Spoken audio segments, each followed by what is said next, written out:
Get ready for Shorthand English Senior, first paper, February 2011. Start. Mr. Deputy Speaker, Sir, the address of the Governor has received praise from the government benches and criticism from the opposition benches. I would like to make a few observations on the address. We expected that in the address there would be a mention of the policy and program of work which the government proposed to carry out during the ensuing year. I am sorry that the address is silent on the matter.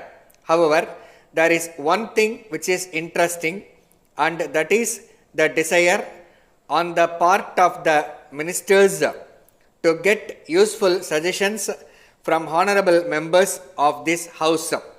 I find that since yesterday members have been making useful suggestions, but I do not know if the honorable ministers concerned are present here to take note of the suggestions, perhaps with the exception of a few like the Minister for Local Administration and the Finance Minister.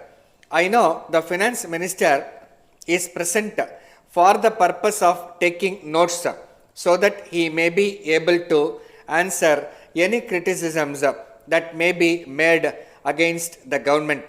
But he may not be taking note of the suggestions made by the honorable members for implementation at a later stage. There are two words in the governor's address, namely welfare administration. Welfare administration means the existence of a welfare state. It is the desire of everyone that a democratic welfare state should be established. It means that there will be peace and plenty, that there will be no unemployment, that illiteracy will be eradicated, that the government will take care of the old and the infirm, and that the amenities which are now enjoyed by only a few rich people will be made available even to the common man. I think that this is the ideal for which we are now striving. The question now arises as to what steps the government have taken to establish a welfare state. Reference has been made in the address to the community projects and National Extension Service. In this connection, I would submit that the result of these schemes depends largely on the capacity of the people to contribute to the works which are undertaken by the government. If we go into this matter, we will find that the capacity of the common man in this regard is nil.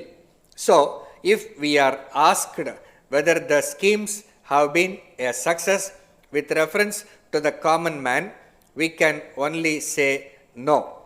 It is said that the advantage that may be gained by these schemes goes only to the richer classes of people, and that the common man is not able to get anything because he is not in a position to contribute money to the carrying out of the work under these schemes.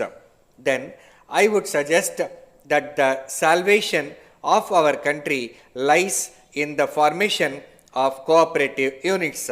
As we know, the majority of the people belong to the poor classes. So, it is these people who must be helped by the government by starting cooperative firms, and the persons must be made to realize that they have got a share in these firms. It is only then that the interests of the poor persons will be safeguarded. In this respect, we expect that the government will bring in agrarian reforms, but no mention is made in the address about agrarian reforms. There is a large disparity between the salary of government servants and the salary of those in the private sector. If we pay our government servants low salary, we cannot expect them to be honest in their work. Letter from the Zonal Manager, New India Insurance Company, Kolkata, to Thiru Subramaniam, Kolkata. Dear Sir, we are in receipt of your letter of the 10th instant. We are sorry to learn that you find it difficult to continue your existing policy with us and so desire to surrender it. The surrender value of your policy at present comes to rupees 9,000 only, but we would like to point out that the surrender of your policy is not in the interest of your policy holder. As you will find from the figure quoted, the policy holder will get less than what he paid, and what is more, he deprives his dependents of the provision he made for them. Of course, he may think of buying another policy when his difficulties are over, but apart from the increased rate of premium that it would involve, it cannot be known whether he will then be found medically fit. That is why we try to discourage it. We think that your difficulties are merely of a temporary nature. You are entitled to a loan of 80% of the surrender value. So, we suggest that you may keep the policy in force, taking advantage of a loan from the company.